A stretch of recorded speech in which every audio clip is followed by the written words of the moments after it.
মুখ্যমন্ত্ৰী বাহানা চাওক যে নিৰ্বাচন কি ক'লে তেওঁ যে পৰীক্ষা যিদিনা শেষ হ'ব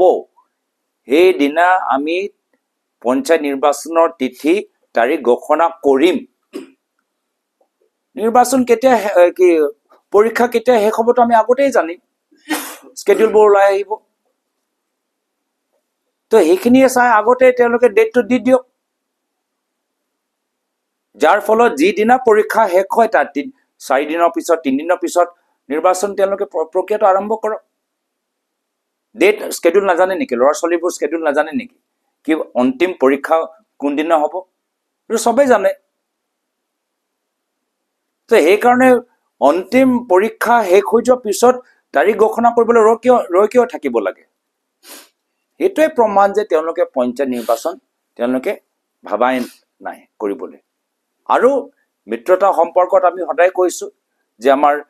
প্ৰদেশ কংগ্ৰেছৰ সভাপতি জিলা কংগ্ৰেছলৈ সুধিছে যে পঞ্চায়তৰ পৰিস্থিতি চাই লোৱা কি ভাবিছা আমাক জনোৱা আৰু মূল যুঁজ পঞ্চায়ত নিৰ্বাচনত নহয় মূল যুঁজ বিধানসভা নিৰ্বাচনত হ'ব আৰু জনসাধাৰণে বিচাৰিছে যে বিৰোধী শক্তিশালী হওক জনসাধাৰণে বিচাৰিছে বিৰোধী শক্তি একত্ৰিত হওক আৰু জনসাধাৰণে বিচাৰিছে যে বিৰোধীসকলৰ মাজত এটা মিত্ৰতা এটা পৰম্পৰা তেওঁলোকে ধাৰণ কৰি ৰাখে মই ইতিমধ্যে ক'লো যে প্ৰথম এডভান্টেজ এক্সামত তেওঁলোকে 63 প্ৰজেক্ট তেওঁলোকে লিষ্ট কৰাৰ পিছত মাত্ৰ 10টা প্ৰজেক্টহে শেষৰ পৰ্যায়লৈকে লৈ যাব পাৰিলে সেইটো দায়িত্ব কংগ্ৰেছৰ নেকি কংগ্ৰেছক গালি পাই থাকক মোৰ আপত্তি নাই কিন্তু যদি আপোনালোকে ভাবে যে কংগ্ৰেছক গালি পাৰিলে আপোনালোকে ৰাইজৰ সন্মুখত নিজৰ ভুল অভাৱ দুৰ্বলতা লুকাব পাৰিব আৰু ৰাইজে আপোনাক বিশ্বাস কৰিব তেতিয়া এয়া আপোনালোকৰ ভুল চিন্তাধাৰা হ'ব এনে ধৰণৰ যুক্তিহীন কথা ৰাইজৰ সন্মুখত আপোনালোককহে